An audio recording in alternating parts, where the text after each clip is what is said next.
What is up? So we're an hour late, and I apologize for that. But wanted to start up the show and talk about it's the 9-year anniversary of the Boston bombing. I was in Taunton, Mass, the morning of the bombing. Heard about it on the radio. I immediately left work, went home, and turned on my police scanners for Boston channels and set them recording. So I have a live recording of all the police radio traffic from that day for Boston, um, both public and secure channel. So I had that. I don't know. It's just crazy when I do like conspiracy. I do a mix between science and also conspiracy theory and investigations and other stuff on this channel from time to time. So um, I like to investigate, the conspiracy stuff, man. I've always been into that side of things. And, when this happened, it was local. It happened right here in Boston. I'm from Boston. I got my, my Bruisers t-shirt on. Went to, investigate this the day that the city opened back up. A lot of these pictures are down. I'm going to have to get these fixed and put these back up. But there was a lot of conspiracies going around on Alex Jones and David Icke back in the day. I wish I could show all the pictures of this stuff, but they're not showing up on my Boston bombing page.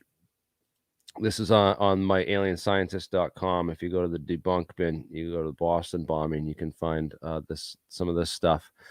But there was this whole thing of these men that were standing at the finish line, and they said that they had the backpack, and then there was this whole issue of the backpack. Well, I went and traced down these guys.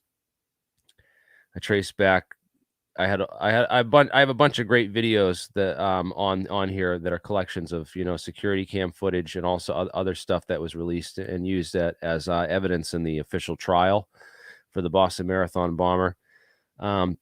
In fact, I might reach out to the prosecutor in that case and try to get some more evidence FOIA'd and released related to that. But it was basically, I was able to go through and track these two individuals from allegedly, they said they were Kraft International suspects, but I identified them as all members of the 1st Civil Support Team from Hanscom Air Force Base.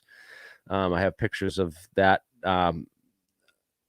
whole team in a group photograph where you can clearly match up the faces of these guys to way better pictures than the people were.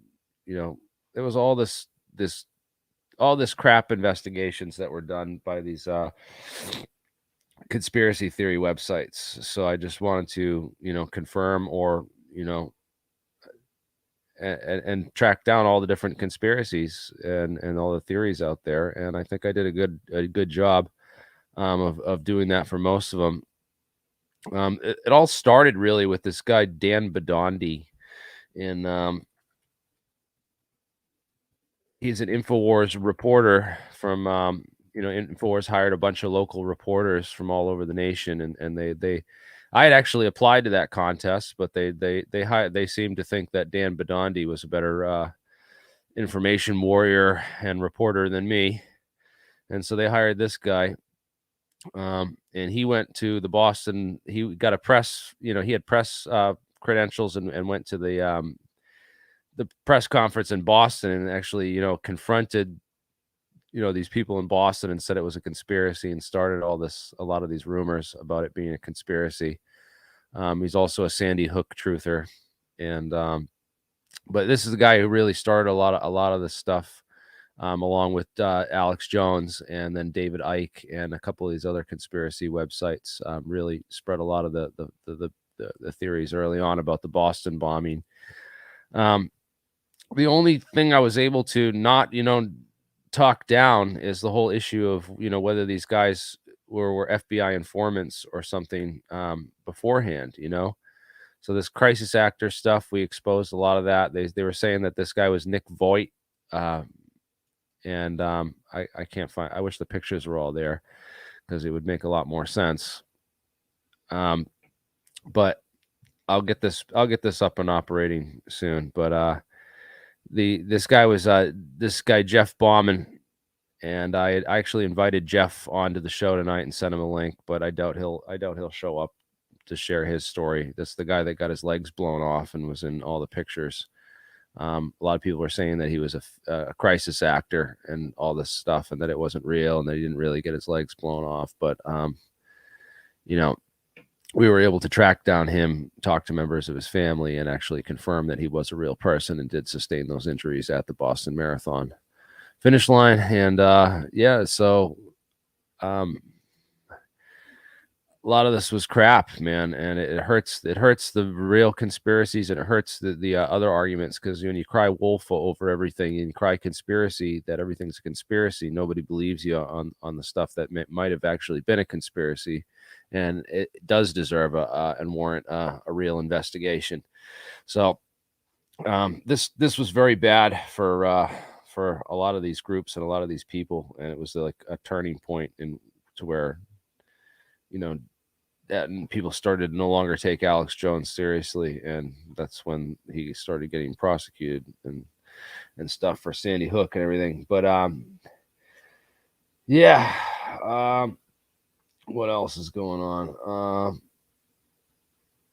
Anyone wants to join and join this discussion? I know there's not a lot of people on here tonight, but yeah, you can join right there. There's a StreamYard link. I know it's not a big crowd tonight.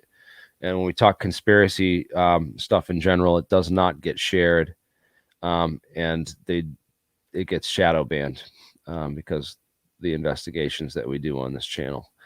So not a lot of people watching, especially, it doesn't go out to a lot of people. They don't really like us talking about, any kind of conspiracies, because when we get to the real ones, we don't hold back, and we don't just say that everything's debunked and that everything's, this is all bullshit. We debunk the bunk, and if something hasn't been debunked, I don't, claim that it has. But yeah, this Boston bombing thing, and the two blasts that occurred from the two different bombs that were set, and that video, I gotta find that video. This one's age restricted. What? I gotta find that video. I don't know where it is. Watch on YouTube. Okay, so here it is. This video shows there's the bomb going off at the finish line, the first bomb, and these are the craft. See, there's the guys. So where'd your backpack go? There's backpack bro right there with the other bro and their supervisor, who you see in some of the other videos. Basically, I got all these videos from the finish line and from around that people caught, and we were able to track. So we know exactly where those guys were at the time of the bombing. That's the Boston Public Library. This is the train station at Copley Square that goes down to the T underneath Copley Square. This is Old South Church, I believe. Right there, that's the Boston Public Library. The finish line's right up here, where in the direction that those guys were running. So they did not plant the bomb and run from the finish line. They were responding to the explosion with the backpack still on, running to the finish line. So this video just shows you. Boom.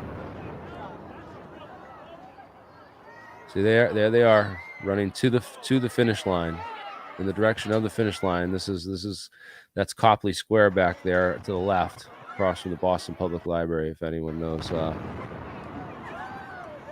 there's the second blast, and now everyone's running. So there's both explosions, both blasts caught on camera, and the exact location of those are two alleged suspects. They said they were Kraft International employees. I was able to confirm that they were members of the 1st Civil Support Team on a Hanscom Air Force Base. Press guy out of Hanscom, talked to me for a little bit, agreed that it was kind of stupid, the allegations that were being made, but didn't want, declined to be interviewed beyond that. So yeah, you can see that these guys show up here. There they are. There's there's both of them standing far back with the backpack still here. They got radiation detector equipment in the backpack. We were able to confirm that backpack they were carrying is a radiation detecting equipment. So they look for dirty bombs and stuff like that. So they're there scanning and checking out the situation.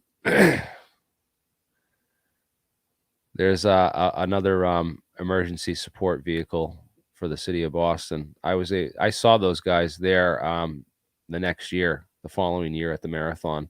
There was a lot more security and stuff around. But yeah, it was pretty crazy. They locked down the city for a number of days while they were chasing these guys around. They shot a MIT security guard. Went on a little rampage there. Then they went to Watertown, Mass. And you guys can go to my YouTube channel if you go to Alien Scientists and you search for Boston bombing, right? You'll find my videos. I went right on 4/24. That was as soon as they opened the city back up after, what is it? It was 3/16. It totally happened, bro. Like there's people that don't believe it friggin' happened. It's crazy, man. There's people that say it was like faked and that they were all crisis actors and it wasn't real. So I went to the bomb site. I got footage of the blast site. I got footage of the second blast site on those both the blast sites where the bombs went off near at the finish line. Both those locations, I was able to document firsthand, right there exactly where that took place. And then I went to the shootout location in Watertown, Mass, where these guys shot it out with the cops in that video that was people saw. And then I got out these two videos where I break down the identities of these guys and clear up the misinformation surrounding that. And it only got 84K views, man. And it wasn't featured on InfoWars. They dropped the story instead, and then they just didn't talk about it. They never did a retraction. They never showed, that they were wrong or that they spread, misinformation. They just kind of dropped it and didn't talk about it anymore. And they just moved on to the next, whatever.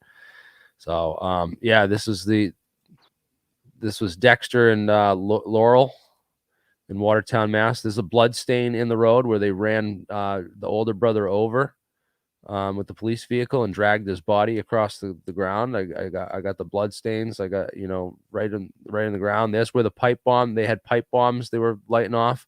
There's the crater from the pipe bomb in the asphalt. Like I went there and saw this shit firsthand myself, like and just to document it, because I always look back when people would talk about and spread lies and conspiracies about other things that are where you don't really know what the truth is because there's no hard evidence, there's no hard documentation where a journalist or someone else went out and recorded this stuff. So that's why I went out and did this. And because people want to see that firsthand, and it helps, to have someone who's like me, who's, I'm very adamant that I think that there was more to, some of these other events like 9/11, especially the investigations I did into that. I was not able to debunk a lot of those theories. I was able to find a lot of substantial, circumstantial evidence that just begs for further investigation. But as far as these guys, man, I cleared these guys of any wrongdoing. I proved 100% that they were not the ones who dropped that backpack or planted that bomb, that they were there helping, that they weren't there as part of any kind of nefarious activity or conspiracy, man. That's just all there is to it. And, people want to look that up. People want to question my identities. They think some people said that this was a Saudi prince. And like I showed the guy, I give his identity, and you can even see a lot of their name tags in that Hanscom Air Force Base picture that they since took down. But in any case, those guys were there to help. I cleared them of any wrongdoing, proved that they weren't the ones that planted the bomb, and also show the video footage where you can see the brothers planting. You can see the Sarnov brothers right in that area with the backpacks on, so they were the ones who planted those bombs. They were real bombs. There's the older brother, there's the younger brother. That's the backpack that was blown apart in the picture. Did not look like the other dude's backpack at all.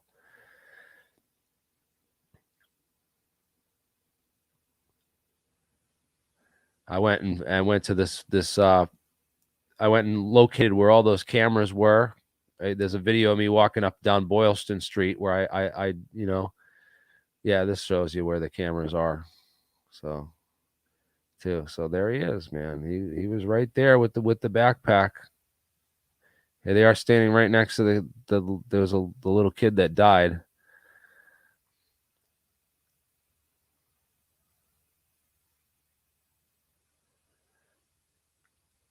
I mean, these videos really nail it down to who put the bomb there. Was there a conspiracy behind these individuals? Was there more activity or another group behind these two guys? That's another debate. I do have a piece of interesting information. I had a friend who knew these guys in Waltham. One of them was a big time weed dealer, and in Waltham, Mass. And these Waltham, if you look up Waltham triple murders,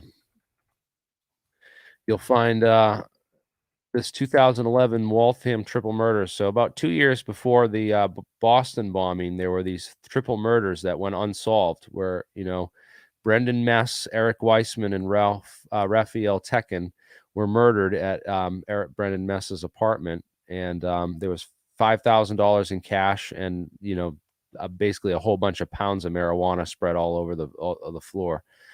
So ice pick or a knife, and near decapitation, they stabbed the crap out of these three grown men, all age 25 to 37, and the accused person is Tamerlan Sarnev. You can look on here, and Ibrahim Todashev. So they think it was this guy who was in that dude that was interviewed by the FBI, and he was shot during the interview and died.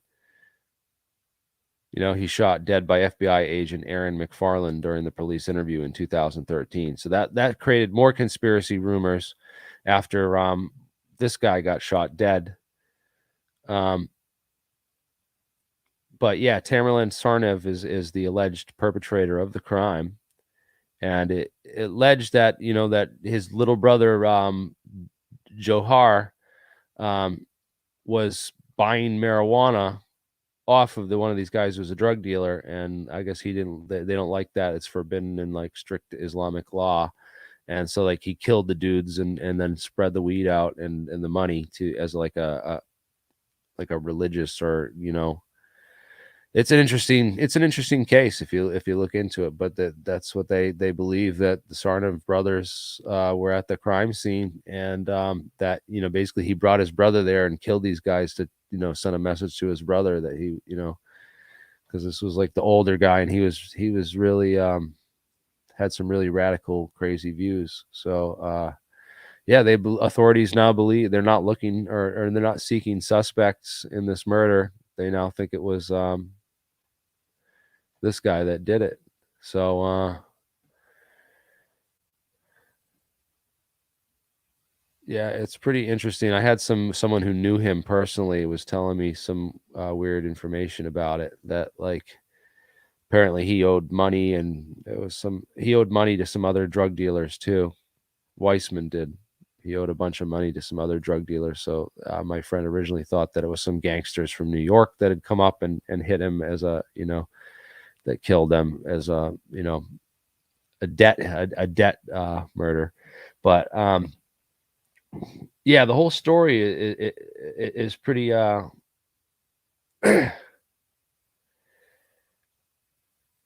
marijuana. Marijuana. Sorry, marijuana. Weed.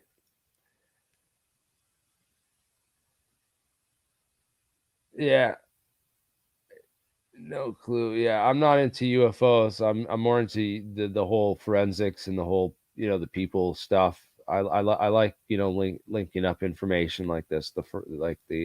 Just tracking the story and the information. That's more what I'm into. But yeah, this is super sketchy, man. That the FBI killed this other guy who's allegedly part of this Waltham triple murder. It was done on September 11th, 2011 too, so that they think it was picked for that date too. They think that, something to do with that. But this is super interesting. Did they?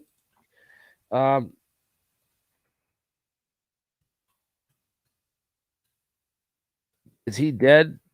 I want to see if they killed. I know they sentenced the little brother. Death sentence reinstated. So this was 12 days ago. U.S. Supreme Court reimposes Boston marathoner bomber Johar Sarnev's death sentence. So he's still alive, but they sentenced him to death penalty. Yeah, so the whole truth about Sarnev's past remains elusive. Yeah, so that I would love to interview this dude and talk to him and get like the full story, the real information about this. This is kind of yeah. So she wrote an essay, Susan Zalkind. Oh, what the fuck is this bullshit? Ultimately, that is the question the Supreme Court being asked: how much justice can we afford to lose in the act of pursuing it? Right. Because you're going to kill him. You're going to kill like maybe some more information about the real story about what was these Chechen men doing, and why would they plan this terrorism and do this? I don't know. It's just kind of crazy. The whole thing just stinks and doesn't make a lot of sense. But yeah, I guess he's still alive, but they reinstated his death penalty just a couple days ago. So he's still alive, and I think he's in ADX Florence. Where is this? So he's out in Colorado. He's in the facility in Colorado. He's like underground. Yeah. Yeah, he's in the underground like Florence high maximum security facility. This is like the most secure prison in the United States. ADX Florence. Yeah, it's the Alcatraz of the Rockies. Yeah, it's a federal correctional complex. It's the most secure in the United States. So this is where the most dangerous and high profile criminals are held there. Yeah. The one cell block was Bombers Row because of notable terrorists. All domestic terrorists were held there. Terry Nichols, Ramzi Youssef, Eric Rudolph, and Ted Kaczynski were all held on the same cell block. Interesting. Yeah, so this is Supermax. It's what his life is like in the 7-foot by 12-foot cell. They have a TV. Lucky bastards. Oh, these are all the people that committed suicide there. Oh boy. Zacharias Moussaoui's there. A bunch of these other dudes. Crazy. So, anyways, yeah, this is some interesting stuff. Hey, if you want to jump on. Oh, you want the Ukraine war? I don't really want to get into that, man. It's just I don't know anything what's going on over there. All I know is that, all these people got Romney, Biden, Clinton, they all got kids working for gas companies over there.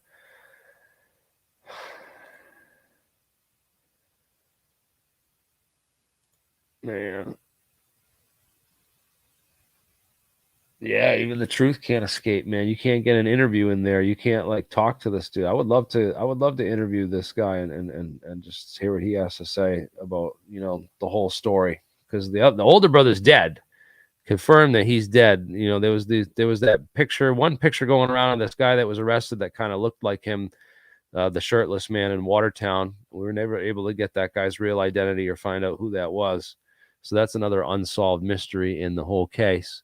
If you want to look into it, I'll get that picture back up with the naked guy, the shirtless man. He wasn't completely naked, but he had no shirt on. We were not able to identify him, but I haven't looked into this in a while since. I just figured that we debunked a lot of the main allegations and points in the case, but there's still a lot of questions in the case in regards to, why the FBI would kill this guy that was involved with these two brothers and committed a triple murder with them 2 years prior to the Boston bombing. And, what the whole connection is there, because there's a lot of speculation about, how the groups that they were connected to and how they came here, and, was the FBI was apparently, had files on some of these people and stuff. So, hey, DB Cooper, thanks for the $5 super chat, man. I've always respected your view and stance, Jeremy. I'm just an a-hole. Oh, that's cool, dude. That's totally cool, man. Everyone has a right to be an asshole sometimes, Don't forget Libya.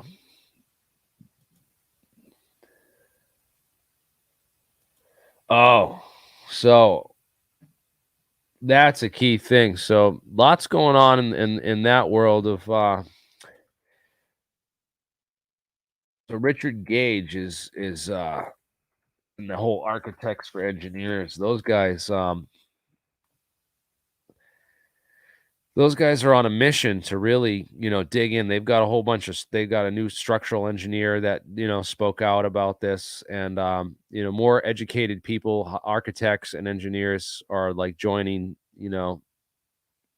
this whole campaign to really speak out about this. It's a lot of guys that are retired now and stuff, and they don't have to worry about, their future job and stuff, by speaking out about this stuff. It's really, a lot of people are afraid to speak out about it or even look into it, because it's just like, dude, what do you do? Like, if this is true, then what the heck? How will you ever expect to expose this stuff? But it's being exposed. I think that he's getting more into.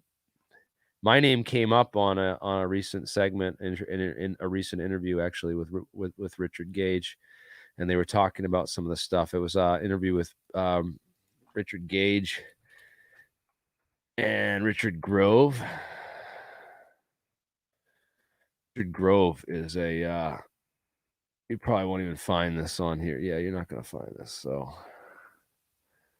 but Richard Grove, and this is the dude right here. This guy, Richard Grove. That's what he looks like. So if you find his channel, go watch anything with him in it and go watch his videos. This guy's an idiot. He doesn't know what the heck he's talking about. He's just spouting off some nonsense. But yeah, there's a lot of interesting forensics that were done with the World Trade Center, and including, these memorials. They remember in Jesse Ventura on conspiracy theory how they showed that they showed that warehouse that was full of all the steel, right? And they have a whole ton of like steel, and they're basically giving out pieces of the steel. It's all sitting in a warehouse somewhere, but they're giving out pieces of the steel to these 9/11 memorials. So they're shipping it around the country and they erect the piece of the steel, and they say, oh, they're here for a 9/11 memorial. So they have all these 9/11 memorials with actual pieces of the World Trade Center steel. So people notice that, there's some,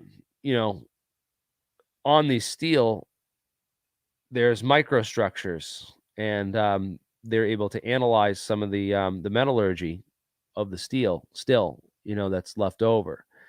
So there was a group of people that were going out to these memorials and collecting samples off of them and sending them to independent labs. So they could be like, oh, we're not going to tell you where we found this from, but we're just going to tell you it's a piece of steel, and we want some information on, scientifically, just what's there. Is there any evidence of a thermite slag, for an example, but not tell them where it came from, just ask them to analyze it and just report on the findings of what's actually there. So, yeah, I can't tell you much more than that or who's involved.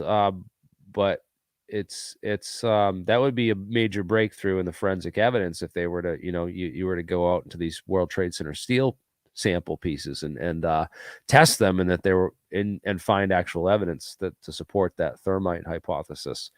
That would be very damaging to the official story. So probably why this is not very widely talked about, or And again, the debunkers aren't pursuing this either, and they should be. The Mick Wests out there should be saying, "Hey, this is a great way we could tell. Is this thermite dripping out the southeast corner of Tower uh, Two just prior to its collapse? This is the South Tower that was hitting the corner, first one to collapse, and there's this molten sparks and metal coming out of it. Look a lot like thermite reactions.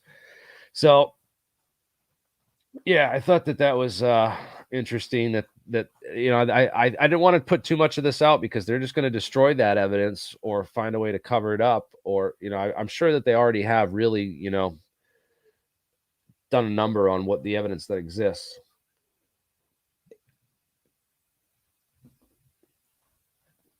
Yeah, Corbett report it was great, man. He did a great job.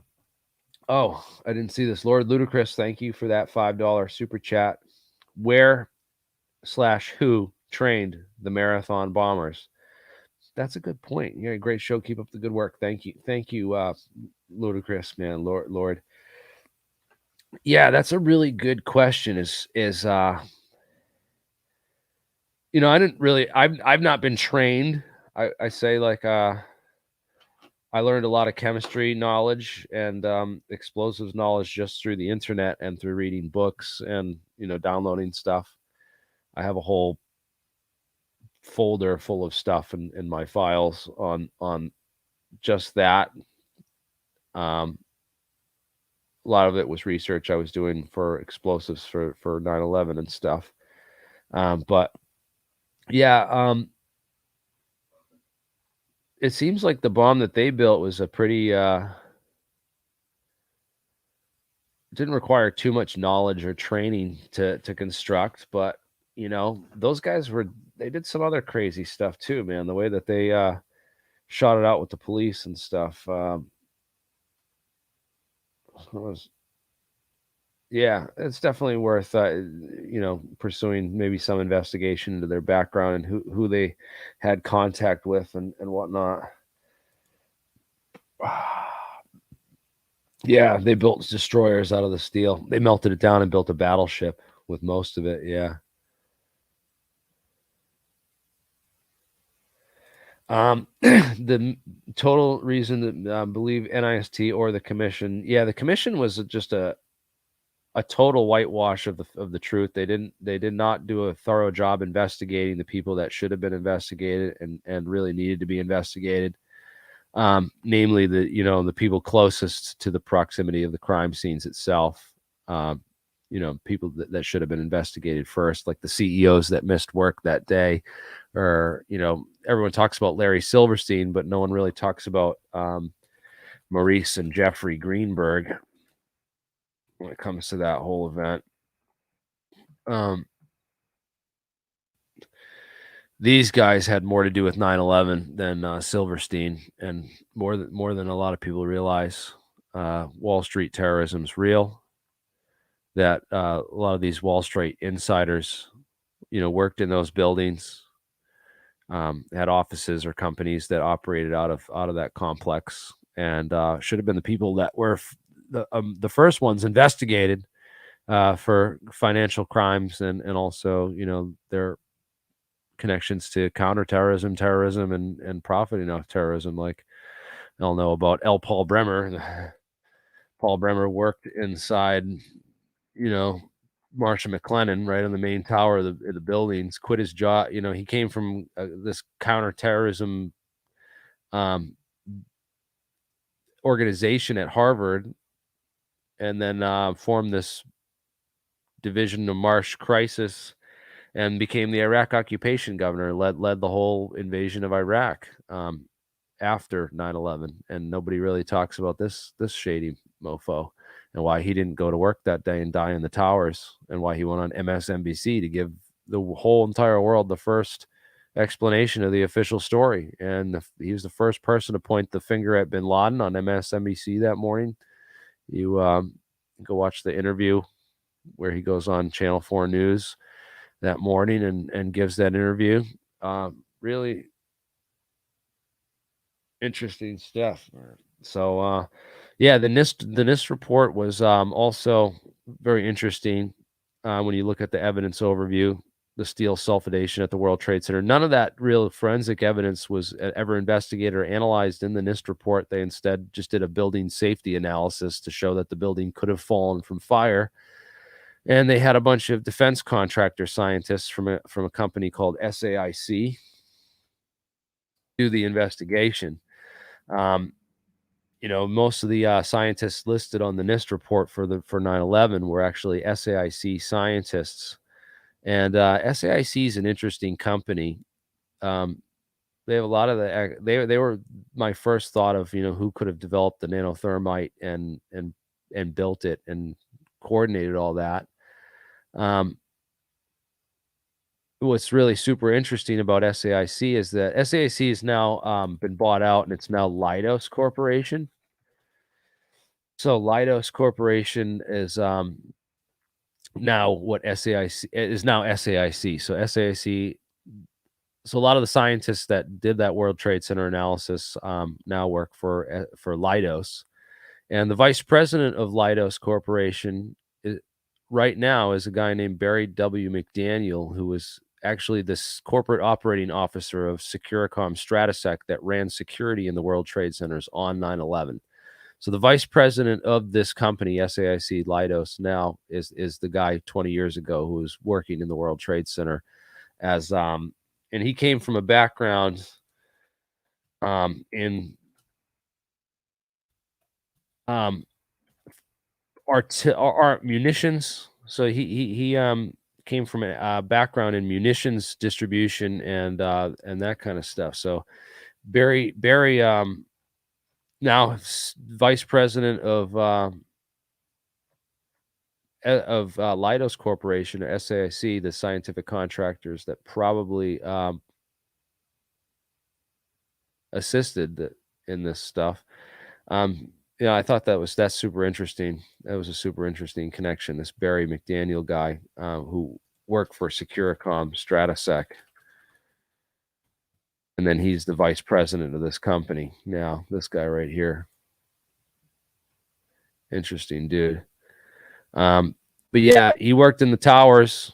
Would have been would have been the guy I would have hired to orchestrate the demolitions and at least the planting and the explosives and the teams that were to do it. He probably wasn't the guy himself, but he was definitely running cover operations at the electronic security company at the World Trade Centers. So a lot of really shady people that worked in those buildings and around those buildings that I've identified through my investigations that should have been investigated more thoroughly for potential roles in the terrorist events of 9/11 that weren't and should have been, but I don't think they ever will be because I think they're guilty as hell, and I think that the American people and really just a lot of the businesses are not ready to handle this truth, even though it really should come out, man. It's crazy. These guys are fighting for it with AE 9/11 Truth is doing all this work to really, nail down the science and show that it's not been debunked, that this is not, this is legitimate evidence that warrants a real investigation and that it's not been debunked. And that, people that claim it's been debunked just don't get their facts straight, don't often haven't really done the research into it. I find even my, I've had debates with Mick West, and I probably have another one before we're all through with this. And like I said, I'll debate any skeptic or debunker when it comes to 9/11. Because I just really don't think that people know the whole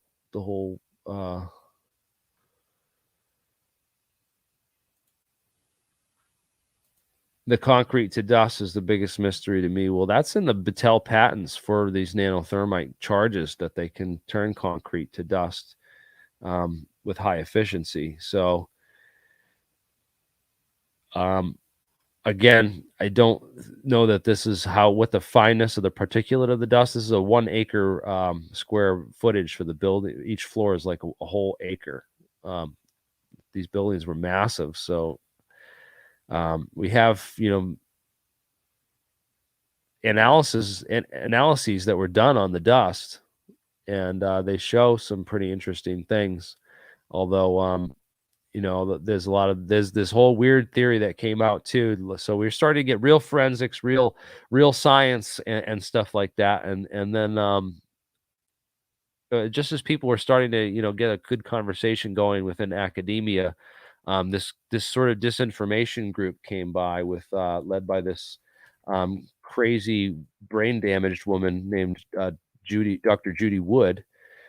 Um, and she went on every single conspiracy radio show across the country, spouting this idea that thermite could have been created through an unproven, unsubstantiated effect called the Hutchison effect. So she took a lot of this conspiracy rumor mongering already. This whole Hutchison effect, I've been super interested in trying to, find any kind of evidence of that, or show scientifically, nail down, is there an actual effect? Is there any effect? How do we create this and produce this effect? And, you know, just the science of and forensics of that whole mystery. Um, with the Hutchison effect. So far, there's zero evidence that anyone has ever provided to prove to me that Hutchison effect is a real effect, or that it actually works or produces anything. And that's one of the reasons why I refuse to, when Hutchison was on APEC 2 weeks ago, I just decided not to have him on and promote it, because it's just 6 hours of people talking about the same old bullshit, and there's no scientific evidence or verification anywhere that this is a real effect. And so this woman came along and started, using this dustification theory, that she said, oh, they use these space lasers, the interferometry, and she wrote a paper with a guy named Morgan Reynolds, um, Judy Wood and Morgan Reynolds, who's another disinformation propagandist. This is how I kind of made the conclusion and jumped to the conclusions that Judy Wood was involved with an active counterintelligence or disinformation campaign, to target and discredit the science of scientific issues and forensics issues surrounding 9/11 and the evidence. Because this guy Stephen Jones, came out with these dust samples, and they had analyzed the dust samples and found all this evidence of thermite and nanothermites in the dust, and said, well, who was producing nanothermites, and really looking into the forensics of nanothermite, to find that SIC and some of these other defense contractors were really the ones who were developing a lot of this technology, which is real chemical energy to produce demolitions.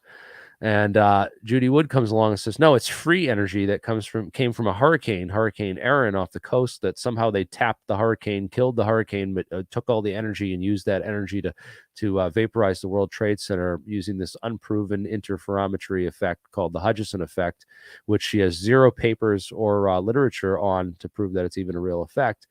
But she wrote a paper with this guy. He's a Bush administration economist, named Morgan Reynolds, and he was involved in a number of other,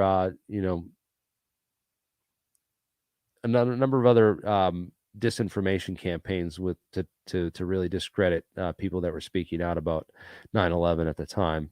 So, yeah, these guys teamed up and really did a really poor service, a really bad job of covering the evidence.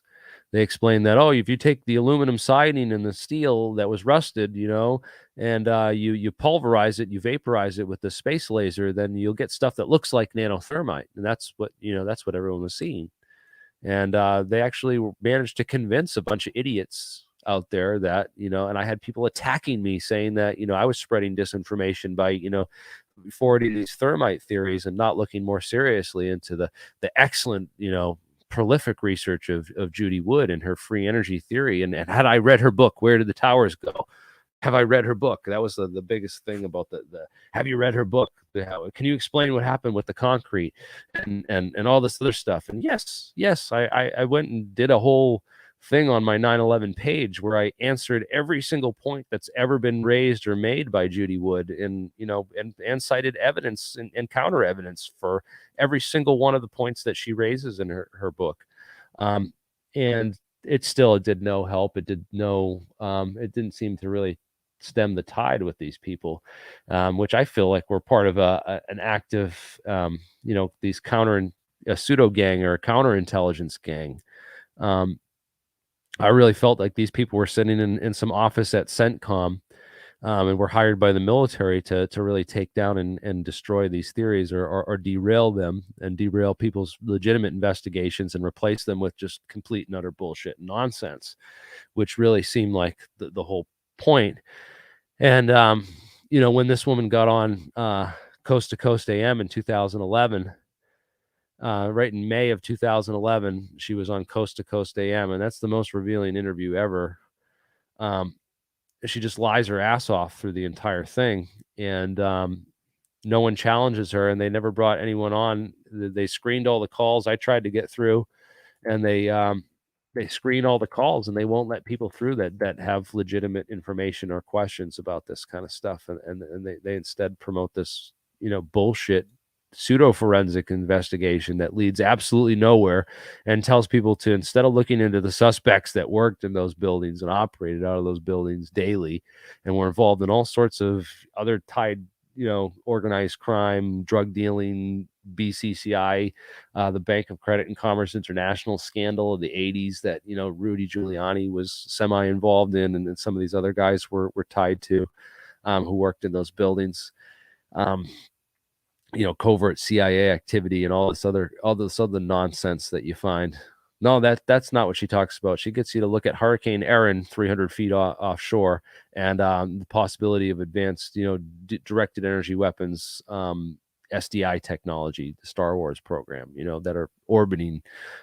She said space-based. So the paper she wrote with Morgan Reynolds says a space-based, which is like a satellite-based microwave weapon. Of course, the energetic capabilities of the weapons that we do have are probably nowhere near what this would require. But we do have some pretty interesting and crazy technologies out there that make. I just want to show people are talking all this crap about Ukraine and Putin nuclear threat, right? So Putin's threatened the whole nuclear arsenal, right? So he said, he basically put his nuclear arsenal on standby and said, hey, listen, we're taking Ukraine. We're invading Ukraine. And if the U.S. or any of you interfere with our invasion of Ukraine, then we're going to use nukes. Is basically what he threatened. He didn't say it like straight up, but he basically said, that the West will not have seen the horrors that I will create. Basically that he's going to do some crazy shit with nukes if we intervene with his invasion of Ukraine. So I'm having a conversation with my roommate all about this and what's going to happen. So we went and got some heavy duty Tyvek suits and respirators, because what happens we're on the East Coast here, bro. We're ground zero. Like New York's 3 hours that way. Boston's an hour that way. Man, we're at ground zero over here as far as who's gonna get friggin' hit first if there's a nuclear Armageddon, bro. Like we're so we got to be ready, So we got some Tyvek suits and all this respirators and stuff, and we're talking about first strike, and well, obviously we got all these laser weapons, right? So we got microwave, we got Navy defense destroyers and laser directed energy weapons, and we can shoot all these.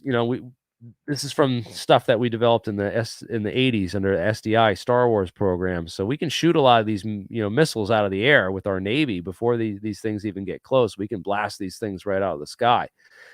And take out a lot of these incoming ICBMs. But my friend's like, oh, what if they send 10,000 of them? Only 50 of them are real nukes. So we can't take them all out. Like we won't be able to target them all and take them all down. So like one of them's getting through. And I'm like, oh, this is like people get paid to think about all this stuff all day. There's people in the Defense Department whose job that is to like think up all these scenarios and plan for this stuff, So, but then my other friend said, though, well, if you really knew what they have with, remember I talked about this before, the hafnium controversy, and So if you read a little bit further into this hafnium controversy stuff, you realize that, back in this H-bomb stuff research that they were doing, and they basically figured out how to create a gamma ray laser that they can shoot right through the Earth. They can target anywhere. They can shoot it right through the Earth. They can target anywhere on the planet with with these gamma ray lasers, and basically irradiate, and they can kill everything, and just through the Earth. So we have stuff that makes nukes look like friggin', you know, a box of matches. All right. People need to understand that, like that, nuclear Armageddon should be the least of your friggin' problems. We have some, we have some, polariton assisted excitation. Ken Shoulders. Oh, that's cool. Well, we have to prove it, Jeremiah. That'd be awesome if we could show this in a laboratory and really nail down this effect and show it, because um, I really think that it was thermite that was used. I don't think that. I think a lot of that's disinformation until someone can show me it working. Because I did the experiments with a guy named. If you go to John Cole 911 physics. Oh, you won't find this now. You will not find this. So it's Physics and Reason is the name of the channel. 911 Physics and Reason. You'll never find this now. I have to link to it and get it, because you'll never find it. I don't know where it went. But my friend John Cole did the experiments. I should repost those experiments on my page. Just, a new updated version of those, because yeah, you can't find nothing on the search engines anymore. They scrubbed all this key info from the net. You're not going to find it anymore. But yeah, that Jonathan Cole's an engineer. If you can find his, if you go to 911 Blogger, right? That's how I find a lot of this stuff now. We got to keep, and please support this site, because this is one of the last sites left where you can actually find anything useful. But you search for John Cole.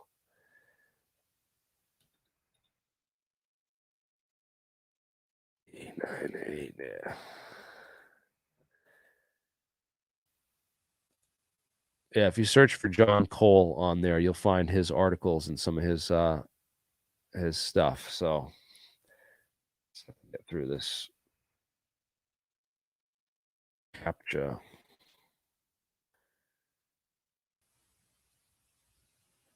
So here you go. Yeah, the great thermite debate. That's a good one. And watch, it's got the video here, and you can probably go to YouTube and find it. See, you'll never find this in a search engine on YouTube. Physics and Reasons, the name of the channel. It's got 4 million views. Despite having so many views and gotten so much attention, it's still completely vanished from the net. Yeah, this guy we did the actual experiments. We proved that we had Jim Meggs and Popular Mechanics on the debunker show, saying that this was silly to think that we could melt vertical steel columns using thermite. Not only did we find a Popular Mechanics article showing that Popular Mechanics covered melting the Skyride Tower in Chicago in 1930s using thermite. We actually did the experiment and proved Jim Meggs and them wrong, and showed that you could make vertical steel cuts and cut core columns, I-beams, using some thermite in a very crude and simple holding device, to hold it close to the steel. Some very, not to mention the type of research that some of these other organizations like Battelle and some of these people have done, and their ability. We could buy one of those. I want to buy one of those Battelle patents, and it'd probably be like $20,000 to buy one of those cutter chargers from Battelle. But I would love to test one of theirs out and show that in use. Man, it would be worth the 10 or 20,000 bucks to get our hands on one of those and show that off. But yeah, this is the real deal. Guys, go check out Physics and Reason. And yeah, I didn't find any evidence really. The Boston bombing, I went over all that stuff, and again, nothing compared to the stuff that I started finding when I started digging into 9/11 and really going into the science of that, because I really think it was thermite. I don't think it was this other stuff, but hey, I could be wrong. I'd love to be proven wrong and shown some evidence to the contrary. So we can agree to disagree until we have the evidence, man. yeah, man, appreciate you guys watching, and I'm glad you like the research. And you gotta dig to find some of this stuff, man, because the real stuff disappears, man. The stuff that's promoted and shown out there it ain't the truth. It never. It's far from it. All right, I'm gonna close this down. If you guys want to jump on behind the scenes, here's the link, the StreamYard link. We can go and hang out. The after show party is right there. Thank you guys for watching, and I'm gonna wrap it up here at 1 hour. I did not Jeff Bauman did not show up. I sent him a link and invite. I invited Jason Burbis too. But yeah, those guys are busy, and this topic is dead. It ain't even worth really digging into more at this point, man. So it was both. Okay. I'll go check it out, man. Thank you. Thank you, join Jeremiah. And why don't you jump on? Let's go over some of this stuff. Play that link before you end the stream. No, dude, come on, man. What is this? I don't even know how to get this. How do I copy it? I can't, dude. You're gonna have to join in back and post a private chat. It won't let me copy and paste the YouTube link off of here. I'd have to go to YouTube or something. All right, I'm gonna end it, man. But we'll check it out later.